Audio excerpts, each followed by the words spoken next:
మా మనవరాలు పేరు అట్టూరు ఐశ్వర్య. మా కూతురు మా కాడే ఉంటుంది.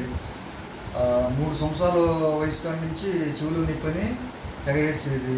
మంగళగిరి ఒక పెద్ద హాస్పిటల్‌కి తీసుకెళ్ళాను. వాళ్ళు 5 రోజులు డ్రాప్స్ ఇచ్చి క్లీన్ చేశారు. కొద్దిగా వంశపారంపర్యంగా తగ్గింది. మళ్ళీ 5, 6 నెలలకి మళ్ళీ నొప్పి బయటేస్తే గుంటూరులో ఏంటి డాక్టర్ గారి దగ్గరికి తీసుకెళ్ళాను. వాళ్ళు మెడిసిన్స్ ఇచ్చారు. సేమ్ అదే పద్ధతిలో చేశారు, క్లీన్ చేశారు. సుమారుగా తగ్గినట్టు తగ్గింది. మళ్ళీ 5, 6 నెలలకి మళ్ళీ నొప్పి వస్తే ఊళ్ళో ఆర్ఎంపీ డాక్టర్ గారి దగ్గరికి తీసుకుపోయాను. జ్వరం కూడా వచ్చిందని ఉపశమనంగా తగ్గింది. ఇక అక్కడ తగ్గినాక మళ్ళీ 4, 5 రోజులకి విపరీతమైన నొప్పి, తెల్లవారులు ఏడు చల్లాడిపోయింది. నిద్ర లేకుండా చేసింది మమ్మల్ని. నాకు హోమియో డాక్టర్ గారితో పరిచయం ఉంది. నేను ఆల్రెడీ ఇంతకుముందు ఫిస్టులా ప్రాబ్లంకి నేను మందులు వాడాను. నాకు ఆపరేషన్ చేయాల్సినటువంటి కేసు మందులతోనే తగ్గించేశారు. ఒక నెల 15 రోజుల్లో తగ్గిపోయింది నాకు శుభ్రంగా. ఆపరేషన్ లేకుండా మందులతో నాకు తగ్గిపోయింది. నాకు ఆ డాక్టర్ గారు గుర్తొచ్చి మా మనవరాల్ని ఇక్కడ తీసుకొచ్చాను.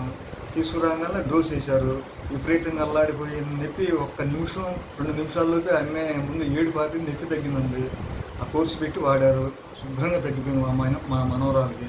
ధన్యవాదాలు డాక్టర్ గారికి, నాకు ధన్యవాదాలు. నీకు నొప్పి నొప్పి అంటే ఎట్లా బాగా కోట్లాగా ఉందా? బాగా తట్టుకోలేనంత నొప్పి ఉందా చెవిలో?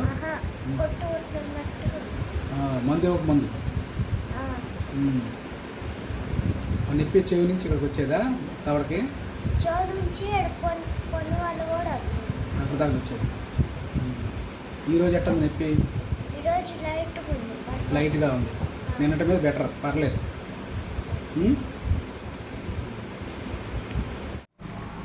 హోమియోపతి మందులు ఎంత వేగంగా ఫాస్ట్గా పనిచేస్తాయో అని చెప్పడానికి ఈ కేసు అనేది ఒక ఉదాహరణ.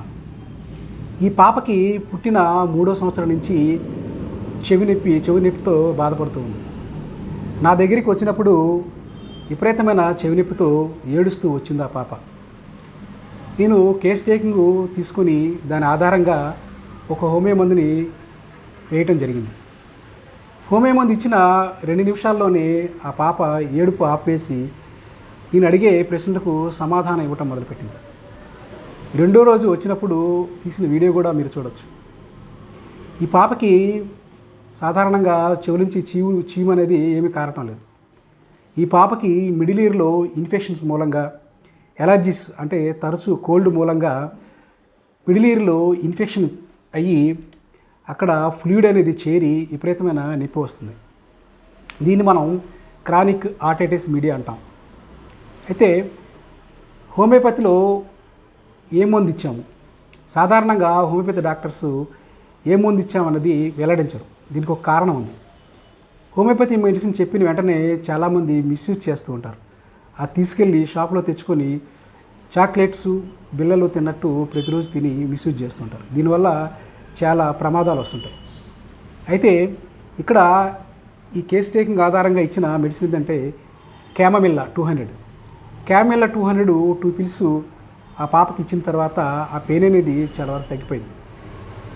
అలా ఈ చెవి నొప్పికి హోమియోపతిలో చాలా మెడిసిన్స్ ఉంటాయి.